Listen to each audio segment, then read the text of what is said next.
नमस्कार दोस्तों, स्वागत है आप सभी का आपके अपने यूट्यूब चैनल पे जिसका नाम है गुरुकुल एजुकेशन। मैं ओनीस लेकर आपके लिए पॉलिटी की रिवीजन क्लास, जिसमें हम देखेंगे कि जो भी हमने पढ़ा है अभी तक प्रियम्बल से लेके वाइस प्रेसिडेंट तक हमने पार्ट 5 तक पढ़ लिया है। उसके बारे में हम बात करेंगे। तो चलिए स्टार्ट करते हैं। जैसा कि हम जानते हैं कि संविधान जो हमारा कॉन्स्टिट्यूशन है वो 3 पार्ट में डिवाइड किया गया है। एक तो प्रियम्बल, दूसरा आर्टिकल और तीसरा है हमारा शेड्यूल। ठीक है। आर्टिकल को हम पार्ट वाइज देखते हैं जिसमें टोटल 25 पार्ट्स है। ठीक है। पार्ट 1 से लेके पार्ट 25 तक हम देखते हैं। इसमें आर्टिकल बहुत सारे डिवाइड किए गए हैं। जितने भी आर्टिकल है तो हमने अभी तक जो भी हमने किया है अभी प्ले लिस्ट में आप देख सकते हैं। हमने पार्ट 5 तक देख लिया है। ठीक है। तो उसी का रिवीजन हम करेंगे कौन सी चीजें हमने देखी है। तो सबसे पहला पार्ट है जो प्रियम्बल। तो आप देखेंगे किसी भी एनसीईआरटी की बुक उठाएंगे, उसमें लेके हर एक स्टार्टिंग के पेज पे प्रियम्बल के बारे में दिया हुआ है। ठीक है। प्रियम्बल में यही लिखा हुआ है, we the people of India sovereign socialist secular democratic republic. इसमें कुछ वर्ड है, जो शब्द है, ये जो सोवरेन हो गया, सोशलिस्ट हो गया, secular democratic Republic, justice, liberty, equality, जो भी हाईलाइटेड पॉइंट है, ये सारे वर्ड कहाँ कहाँ दिए हुए हैं, ये सारे वर्ड आपके प्रेमल में लिखे गए हैं। ठीक है। इन सब का मतलब मैंने समझा रखा है अपनी वीडियो में। जो भी मैंने प्लेलिस्ट बना रखी है पॉलिटी की वीडियो, उसमें मैंने समझा रखा है इन सब के वर्ड के मतलब, और कौन से वर्ड कहाँ से लेंगे उसको भी मैंने देखा है। ठीक है। तो इसमें हम कुछ इंपॉर्टेंट वर्ड देख रहे हैं प्रियम्बल में। इसमें है इसमें हम लर्न करने का एक तरीका था हमारा। जैसे कि इसमें हो गया सो, सो, एस, डी और आर। ठीक है। सो एस डी आर से हो गया सोवरेन, सोशलिस्ट, सेक्युलर, डेमोक्रेटिक और रिपब्लिक।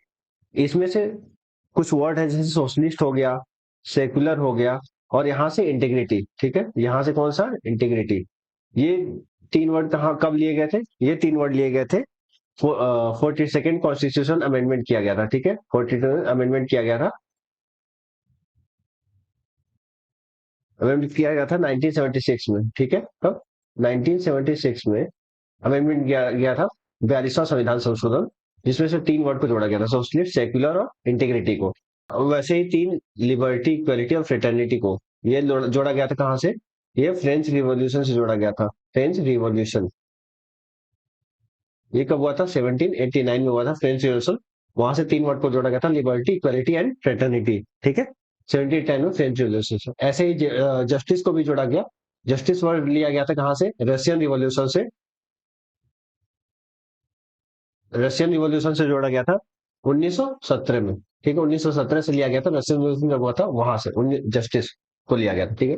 ये सारे वर्ड मैंने एक्सप्लेन किए हुए हैं, जो भी मेरी पॉलिटी की जितने भी प्लेलिस्ट में मैंने वीडियो डाल रखी है उसको आप देख सकते हैं। हम रिवीजन कर रहे हैं एक तरीके से। तो प्रियम्बल, प्रियम्बल में हमने देखा कि वही जो इंपॉर्टेंट वर्ड होते हैं उसके बारे में। अब हम बात करें शेड्यूल्स, जो अनुसूचियां हैं। कितनी अनुसूचियां हमारे शेड्यूल में? पहले तो हमारे शेड्यूल में कितनी अनुसूची थी स्टार्टिंग में? स्टार्टिंग में थी हमारी 8। उसके बाद हो गई हमारी आज के टाइम पे टोटल 12 है। ठीक है। आज के टाइम पे कितने हैं? 12। तो शेड्यूल 1 में क्या दिया हुआ है? शेड्यूल 1 में दिया हुआ है हमारे, शेड्यूल 1 में दिया हुआ है यूटी और स्टेट के बारे में। ठीक है। ठीक है। स्टेट और यूटी के नाम के बारे में दिया हुआ है। उसमें राज्य और केंद्र शासित प्रदेश के बारे में। ठीक है। हमारा दिया हुआ है शेड्यूल 1 में। नेक्स्ट हमारा शेड्यूल 2। शेड्यूल 2 क्या बात करता है? शेड्यूल 2 बात करता है हमारा सैलरीज के बारे में। जो भी सैलरीज मिलेंगी जिसको ऑफ कॉन्स्टिट्यूशनल पोस्ट पे, जो भी कॉन्स्टिट्यूशनल पोस्ट है, जो पीएम हो गए, प्रेसिडेंट हो गए, इन लोगों की जो सैलरी होती है उसके बारे में शेड्यूल 2 में बात की गई। ठीक है। नेक्स्ट हमारा शेड्यूल 3। ठीक है। शेड्यूल 3 में क्या बात किया हुआ है? शेड्यूल 3 बात करता है हमारा ओथ के बारे में। ठीक है। जैसे कि जो भी शपथ ग्रहण समारोह होता है उसको हम देखते हैं कि ओथ के नाम से जानते हैं, शपथ को इंग्लिश में कहते हैं ओथ। ठीक है। शपथ लिए जाते हैं ना, तो शेड्यूल 3 के अकॉर्डिंग ही लिया जाता है शेड्यूल 3 में। नेक्स्ट हमारा शेड्यूल 4। नेक्स्ट हमारा शेड्यूल 4। शेड्यूल 4 में क्या दिया हुआ है? शेड्यूल 4 में दिया गया है कि अलोकेशन ऑफ सीट्स, यानी कि जो सीट्स का अलोकेशन होगा, सीट्स अलोकेशन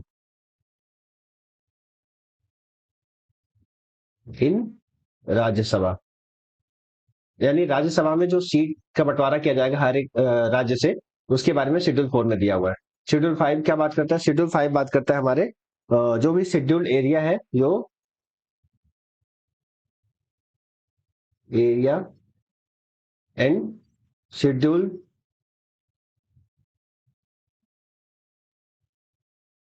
ट्राइब्स है, उनके बारे में बात किया गया है शेड्यूल 5 में। ठीक है, तो आप देखेंगे शेड्यूल्स एरिया और शेड्यूल ट्राइब्स के डेवलपमेंट के लिए जनजाति क्षेत्र और अनुसूचित क्षेत्र है, इन सब के डेवलपमेंट के लिए बात किया गया है शेड्यूल 5 में। और शेड्यूल 6 क्या बात करता है, ये भी बात करता है कि एडमिनिस्ट्रेशन यानी कि जो ट्राइबल एरिया है उसके एडमिनिस्ट्रेशन के लिए कौन बात करता है, एडमिनिस्ट्रेशन ऑफ ट्राइबल एरिया, ये शेड्यूल 6 में दिया हुआ है। ठीक है, यहाँ पे हमने देखा schedule 1, schedule 2, schedule 3, schedule 4, schedule 5 और शेड्यूल 6। अब हम देखेंगे शेड्यूल 7 के बारे में। शेड्यूल 7 क्या बात करता है, शेड्यूल 7 बात करता है हमारा, शेड्यूल 7 बात करता है लिस्ट ऑफ द कॉन्स्टिट्यूशन के बारे में। कौन सा, list of constitution, list of constitution यानी इसको 3 पार्ट में डिवाइड किया गया है। कौन कौन सा, यूनियन लिस्ट, स्टेट लिस्ट और तीसरा है कॉन्करेंट लिस्ट। ठीक है, यूनियन में कितने सब्जेक्ट है, यूनियन में पहले 97 थे, आज के टाइम पे 100 हो गए। ठीक है, आज के टाइम पे 100 है। स्टेट में पहले कितने थे, स्टेट में पहले 66 थे, इसको कम करके 61 कर दिया गया आज के टाइम। कॉन्करेंट में कितने हैं, कॉन्करेंट में है 47 पहले थे और आज के टाइम पे कर दिए गए 52, यानी कि जो यहाँ 5 कम किए गए यहाँ पे 5 बढ़ा दिए गए, तो यही हो गया कॉन्करेंट। कॉन्करेंट लिस्ट वो लिस्ट है जो स्टेट और यूनियन दोनों मिल के काम करते हैं, तो हो गया कॉन्करेंट लिस्ट। नेक्स्ट है हमारा शेड्यूल 8। शेड्यूल 8 में हम बात करते हैं हमारे लैंग्वेज के बारे में। किसके, लैंग्वेज यानी भाषा के बारे में हम बात करते हैं हमारे शेड्यूल 8 में। टोटल हमारे कितने भाषाएं दी गई हैं, टोटल हमारी 22 भाषाएं दी गई हैं हमारे शेड्यूल 8 में। इसके बारे में हम ब्रीफ नॉलेज ले रहे हैं, इसके बारे में एक्सप्लेनेशन मैंने ऑलरेडी दे रखा है, प्रीवियस वीडियो में आप देख सकते हैं। ठीक है, शेड्यूल 9 है नेक्स्ट। शेड्यूल 9 क्या बात करता है, शेड्यूल 9 बात करता है हमारा लॉ ऑफ लैंड रिफॉर्म यानी भूमि सुधार कानून पर बात करता है। कौन सा, भूमि सुधार कानून। ठीक है, लैंड रिफॉर्म एक्ट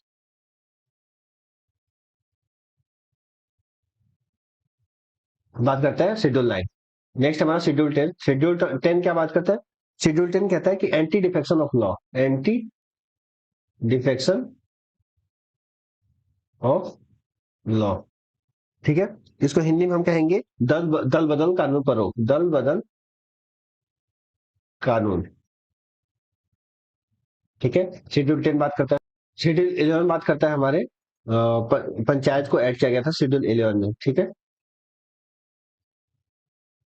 ठीक है, पंचायत को ऐड किया गया था शेड्यूल 11 में। और कौन से कॉन्स्टिट्यूशन अमेंडमेंट द्वारा, 73rd कॉन्स्टिट्यूशन अमेंडमेंट एक्ट द्वारा 1992 में। ऐसे ही शेड्यूल 12 है जो हमारा जो लास्ट शेड्यूल माना जाता है, उसमें ऐड किया गया था म्यूनिसिपैलिटीज को, इसको भी 1992 में ही ऐड किया गया था 74th कॉन्स्टिट्यूशन अमेंडमेंट एक्ट द्वारा 1992। ठीक है, 74th कॉन्स्टिट्यूशन अमेंडमेंट द्वारा। तो आप याद कर रखेंगे शेड्यूल 1 से लेके शेड्यूल 12 तक। अब हमारे आर्टिकल्स के बारे में, आर्टिकल को जिसको टोटल कितने पार्ट में डिवाइड किए गए, डिवाइडेड इन 25 पार्ट्स। ठीक है, 25 पार्ट्स में इसको डिवाइड किया गया आर्टिकल्स को, जिसमें हमने 5 पार्ट कर लिया है। तो पार्ट फर्स्ट है, पार्ट फर्स्ट हम देखेंगे कौन कौन से चीजें दी गई है पार्ट फर्स्ट में। ठीक है, पार्ट फर्स्ट में हम आर्टिकल 1 से लेके आर्टिकल 4 तक बात करते हैं, यानी आर्टिकल 1 से लेके आर्टिकल 4 तक बात करते हैं। इसमें हम लैंड की बात करते हैं, लैंड यानी भूमि की बात करते हैं कि कौन से स्टेट को ऐड ही किया जाएगा, कौन से स्टेट को एक्सपेंड किया जाएगा, इन सब के बारे में बात करते हैं पार्ट 1 में, जो आर्टिकल 1 से लेके आर्टिकल 4 तक दिया हुआ है। नेक्स्ट हमारा पार्ट 2। पार्ट 2 में हम बात करते हैं आर्टिकल 5 टू 11 तक। इसमें हम बात करते हैं सिटीजनशिप के बारे में, यानी नागरिकता के बारे में, किसको नागरिक बनाया जाएगा किसको नहीं बनाया जाएगा, उसके बारे में हम बात करते हैं पार्ट 2 में, जो आर्टिकल 5 से लेके आर्टिकल 11 तक दिया गया है, पार्ट 2। ठीक, पार्ट थर्ड है हमारा आर्टिकल 12 से लेके 35 तक, जैसे हम बात करते हैं फंडामेंटल राइट्स के बारे में। फंडामेंटल राइट्स के बारे में जो हमारा मौलिक अधिकार है। कौन सा? मौलिक अधिकार।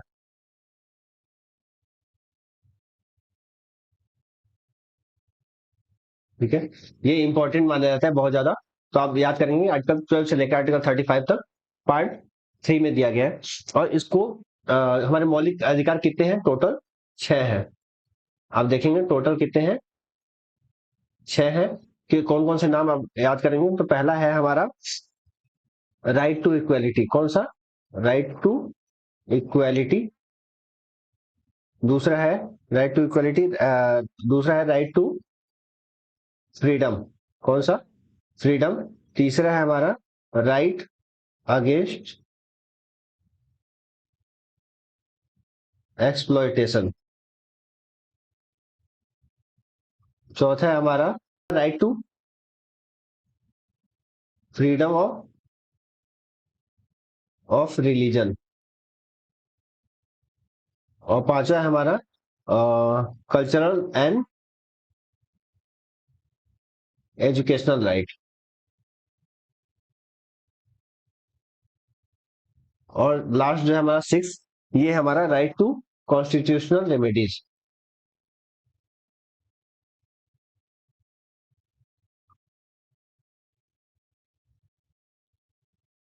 ठीक है, इन सब के बारे में मैंने एक्सप्लेन किया हुआ है, प्रीवियस वीडियो आप जरूर देखें, तभी आपको ज्यादा समझ में आएगा। ये हम बस याद कर रहे हैं, इसके बाद हम जो वीडियो बनाएंगे इसके नेक्स्ट टू बनाएंगे। ठीक है, तो पार्ट 3 हमने देख लिया, फंडामेंटल राइट्स के बारे में दिया हुआ है। अब हमारा पार्ट 4। पार्ट 4 क्या बात करता है? पार्ट 4 बात करता है हमारे डीपीएसपी के बारे में, यानी directive principle of state policy, जिसको हिंदी में कहते हैं राज्य के नीति निर्देशक तत्व। ठीक है, यानी राज्य के कुछ कर्तव्य हैं जो राज्य अपना कार्य करेगा। ठीक है, इसको आर्टिकल 36 से लेके आर्टिकल 51 तक दिया हुआ है। आर्टिकल 36 से लेके 51 तक कौन बात करता है? पार्ट 4। और पार्ट 4 ए है, इसके बाद है पार्ट 4 ए, जिसको कहां से जोड़ा गया था? जिसमें है दिया गया था फंडामेंटल ड्यूटीज, यानी मौलिक कर्तव्य हमारे। ठीक है, पार्ट 4 में दिया गया है कि डीपीएसपी यानी जो राज्य के कर्तव्य होंगे, लेकिन पार्ट 4 ए में है हमारे जो मौलिक कर्तव्य, जो नागरिक के कर्तव्य होंगे, वो पार्ट 4 ए में दिया हुआ है। ये कहां से लिया गया था? इसमें इसको लिया गया था रशिया से। रशिया से लिया गया था। और 42वां संविधान संशोधन द्वारा 40 अमेंडमेंट किया गया था। कब? 1976 में। ठीक है, और इसमें टोटल कितने हैं? टोटल फंडामेंटल ड्यूटी है हमारे 11। ठीक है, टोटल फंडामेंटल ड्यूटी कितने हैं? पार्ट 4 में दिए गए 11 टोटल फंडामेंटल ड्यूटी हमारे इस टाइम पे है। फिर नेक्स्ट हमारा पार्ट 5, जहां तक हमने अभी तक कर लिया है। तो पार्ट 5 है हमारा। पार्ट 5 में जो सबसे बड़ा पार्ट माना जाता है, जिसको यूनियन के नाम से जानते हैं हम, यूनियन यानी संघ। ठीक है, इसको लिया गया है, इसमें आर्टिकल 52 से लेके आर्टिकल 151 तक है। और इसी वजह से, यानी लगभग 100 आर्टिकल है इसमें, इसी वजह से यह सबसे बड़ा पार्ट भी माना जाता है, जो इंपॉर्टेंट भी है एक तरीके से। यूनियन को 3 पार्ट में डिवाइड किया गया है। कौन कौन से? आप देखेंगे इसमें कौन कौन से 3 पार्ट है। एक तो हो गया एग्जीक्यूटिव, दूसरा है लेजिस्लेटिव, और तीसरा है हमारा जुडिशियरी। ठीक है, तो एग्जीक्यूटिव में हमने देखा था कि कई सारे पार्ट में डिवाइड किया गया है, जैसे प्रेसिडेंट। प्रेसिडेंट हमने कर लिया था। दूसरा है वाइस प्रेसिडेंट, ये भी हमने कर लिया था। तीसरा है प्राइम मिनिस्टर। ठीक है, prime minister and council of minister, इसको हमने अगले वीडियो में हम देखेंगे। प्राइम मिनिस्टर और मिनिस्टर्स के बारे में हम बात करेंगे अगले वीडियो में। ठीक है, हमने वाइस प्रेसिडेंट तक कर लिया। प्रेसिडेंट का जो वो है, वो 52 से लेके 62 तक आर्टिकल। वाइस प्रेसिडेंट का है 63 से लेके 71 तक। और प्राइम मिनिस्टर का है 74 से लेके 75 तक। ऐसे ही हमारे इसमें एग्जीक्यूटिव में है जो अटॉर्नी जनरल है, उनके बारे में दिया हुआ है। तो इनके बारे में हम देखेंगे। ठीक है, इसमें इनके बारे में हम देखेंगे आर्टिकल 76 में। ठीक है, लेजिस्लेटिव में 3 पार्ट में डिवाइड किया गया। कौन कौन से? वैसे तो लेजिस्लेटिव को है बोलते हैं पार्लियामेंट। ठीक है, पार्लियामेंट को 3 पार्ट में डिवाइड किया गया। कौन? पार्लियामेंट हो गया हमारा प्रेसिडेंट, प्रेसिडेंट हो गया, लोकसभा हो गया और राज्यसभा हो गया। ठीक है, राज्यसभा को हम जानते हैं upper house of the parliament और लोकसभा को हम जानते हैं लोअर हाउस ऑफ पार्लियामेंट। ठीक है, जिसमें प्रेसिडेंट के बारे में हमने पढ़ ही लिया है, लोकसभा और राज्यसभा के बारे में हम अलग से पढ़ेंगे। और जुडिशरी आप जानते हैं कि सुप्रीम कोर्ट जिसमें हाइयर है, और हाई कोर्ट जो हर एक स्टेट और यूटी में दिए हुए हैं। ठीक है, तो ये आप देखेंगे। और लास्ट में हम पढ़ेंगे सीएजी के बारे में, जो कंट्रोलर और ऑडिटर जनरल होते हैं। इसको आर्टिकल दिया हुआ है 148 से लेके 151 तक। तो ये ब्रीफ डिस्क्रिप्शन रहा जो भी हमने बात किया है अभी तक, जितने भी वीडियो हमने पढ़ा है उसके बारे में हमने देखा है। तो आर्टिकल हमने पढ़ लिए, और पार्ट 5 तक हमने देख लिया है, शेड्यूल्स हमने सारे देख लिए 12 तक। और जो प्रीएम्बल में जो इंपॉर्टेंट पॉइंट्स थे उसके बारे में हमने देख लिया। तो नेक्स्ट हम बात करेंगे किसके बारे में, प्राइम मिनिस्टर के बारे में। ठीक है, आपको ये पीडीएफ अगर पूरा लिखा हुआ चाहिए तो आप मेरे टेलीग्राम चैनल को ज्वाइन कर सकते हैं। टेलीग्राम चैनल का लिंक डिस्क्रिप्शन में डाल दूंगा। और बाकी जो प्लेलिस्ट है पॉलिटी की उसके बारे में आप देख सकते हैं। तो थैंक यू वेरी मच, और वीडियो अगर पसंद आए तो लाइक शेयर और सब्सक्राइब जरूर करें।